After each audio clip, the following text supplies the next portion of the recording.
Hello, God bless from Up Ministries. It's me, Dick Jr. I am coming to you today to read you 2 Kings chapter 4. It is not too bad of a read. It's about 5 columns.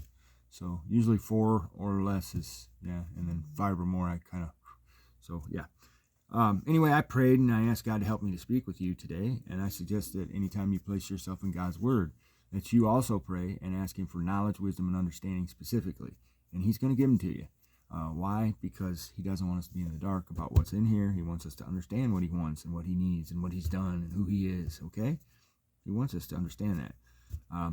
But the reason I say to make that prayer is because Paul in chapter 1 of the book of Ephesians, verses 16 and 17, Ephesians chapter 1, verses 16 and 17, Paul makes a prayer very similar to this for the Ephesians. So, I also suggest, though, that you take other things to God in prayer. Anything, really. Wants, needs, fears. I can go down that list again. But don't just take the bad stuff. Take the good stuff. Start off small. You can start there, actually. Just start thanking Him for your food. Thank Him for your money. Thank Him for the breath in your lungs. Thank Him for the breath in your kids' lungs. All these types of things. I don't know how those prayers are going to go, but I can promise you this. God's a prayer answering God. How can I promise you that? Because I've seen Him answer prayers with my very own eyes in my very own life. Okay, I was diagnosed in 2018 with stage 4 colon cancer, and I'm still here. So there's all those things. You can consider that any way you wish to. But also, I have seen other people's prayers answered, with my very own eyes, and some I have seen not answered. I've also seen prayers in here, and prayers in here answered. Okay, so do I know which ones He's going to answer? No, I have no idea really. As long as it's within the scope of something that He would do, which is pretty wide, and He may not strike anyone dead, but don't pray for that. I'm telling you, because it's been done in here. Anyway, kind of went off on a rail there, but something scriptural. I was going right back to that. So here's the thing. If you don't ask, you won't receive, and that's a scriptural thing. You have to ask God for Him to be able to do it for you. So go to God in prayer and try it out. I mean, the worst that can happen is that He answers some of your prayers, right? Okay, and then you're better off than you were when you started. Anyways, I'm gonna get started here in 2 Kings chapter 4. There's some names and some stuff in here. I don't know, but I'm going to go ahead and go through here. There's a lot of similarities about some of the things that happened between Elijah and Elisha, and the things that happened between John the Baptist and Jesus, and the things that Jesus does.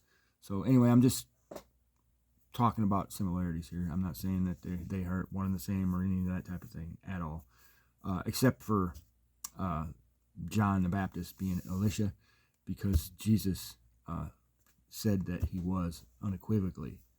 Okay, so that's the word of Jesus, and I believe that John was Elijah.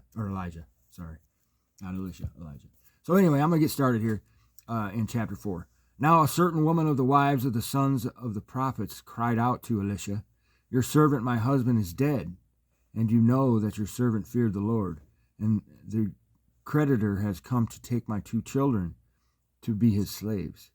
Elisha said to her, "What shall I do for you? Tell me. What do you have in the house?" And she said, "Your maidservant has nothing in the house except a jar of oil." And then he said, "Go, borrow vessels at large for yourself from all your neighbors, even empty vessels. Do not get a few." That means get many. "And you shall go in and shut the door behind you and your sons, and pour out into all these vessels, and you shall set aside what is full." So she went from him and shut the door behind her and her sons, and they were bringing the vessels to her, and she poured. And when the vessels were full, she said to her son, "Bring me another vessel." And he said to her, "There is not one vessel more." And the oil stopped. So she filled every vessel they could possibly find.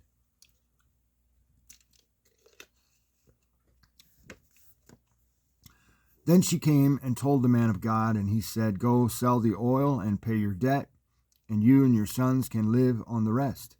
Now there came a day when Elisha passed over to Shunem, where there was a prominent woman, and she persuaded him to eat food. And so it was, as often as he passed by, he turned in there to eat food. She said to her husband, Behold, now I perceive that this is a holy man of God, passing by us continually. Please let us make a little walled upper chamber, and let us set a bed for him there, and a table and a chair and a lampstand. And it shall be when he comes to us that he can turn in there. One day he came there and turned in to the upper chamber and rested. And then he said to Gehazi, his servant, Call this Shunammite. And when he had called her, she stood before him. He said to him, Say now to her, Behold, you have been careful for us with all this care. What can I do for you?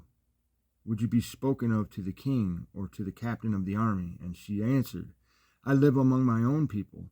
So he said, What then is to be done for her? And Gehazi answered, Truly she has no son, and her husband is old.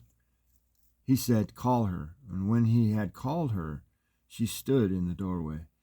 Then he said, At this season next year you will embrace a son. And she said, No, my lord. O man of God, do not lie to your maidservant. And the woman conceived and bore a son at that season the next year. And Elisha had said to her, When the child was grown, the day came that he went out to his father to the reapers. He said to his father, My head, my head. And he said to his servant, Carry him to his mother. And when he had taken him and brought him to his mother, he sat on her lap until noon, and then died. She took up and laid him on the bed of the man of God, and shut the door behind him, and went out. And then she called to her husband and said, Please send me one of your servants and one of the donkeys, that I may run to the man of God and return. He said, Why will you go to him today? It is neither new moon nor Sabbath. And she said, It will be well. Then she saddled a donkey and said to her servant, Drive and go forward. Do not slow down the pace for me unless I tell you. So she went and came to the man of God at Mount Carmel. When the man of God saw her at a distance, he said to Gehazi, his servant, Behold, there is the Shunammite. Please run now to meet her and say to her, Is it well with you? Is it well with your husband? Is it well with the child? And she answered, It is well.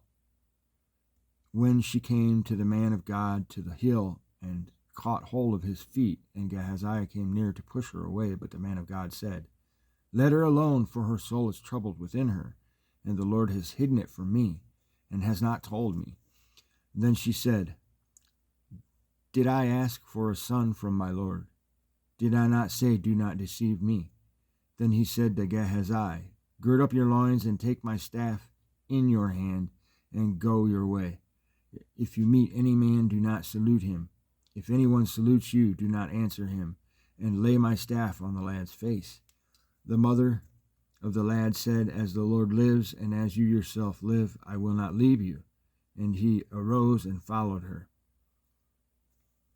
Then Gehazi passed on before them and laid the staff on the lad's face, but there was no sound or response. So he returned to meet him and told him, The lad has not awakened. When Elisha came into the house, behold, the lad was dead and laid on his bed. So he entered and shut the door behind them both, and prayed to the Lord. And he went up and lay on the child, and put his mouth on his mouth, and his eyes on his eyes, and his hands on his hands. And he stretched himself on him, and the flesh of the child became warm. Then he returned and walked in the house once back and forth, and went up and stretched himself on him.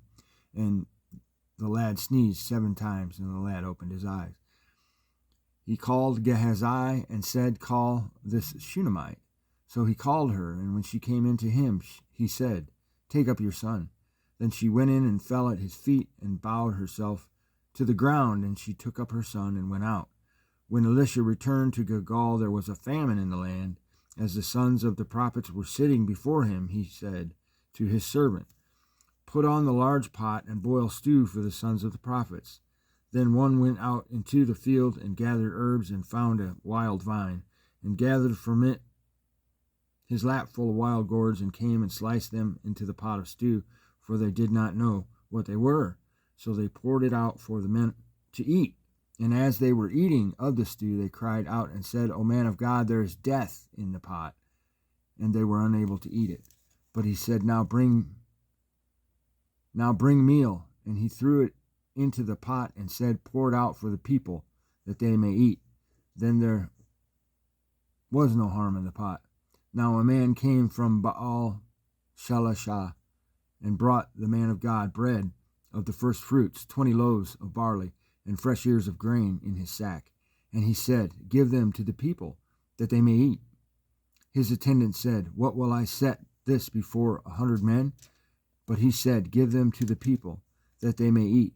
For thus says the Lord, They shall eat and have some left over. So he ate it before them. So he set it before them, and they ate and had some left over, according to the word of the Lord. And that matches up with Matthew 14:20 and Luke chapter 9. Basically, Matthew 14 and Luke 9 are two places where they talk about feeding the multitude with the bread. Okay, so that is all I have for 2 Kings chapter 4. Thanks for listening, and God bless.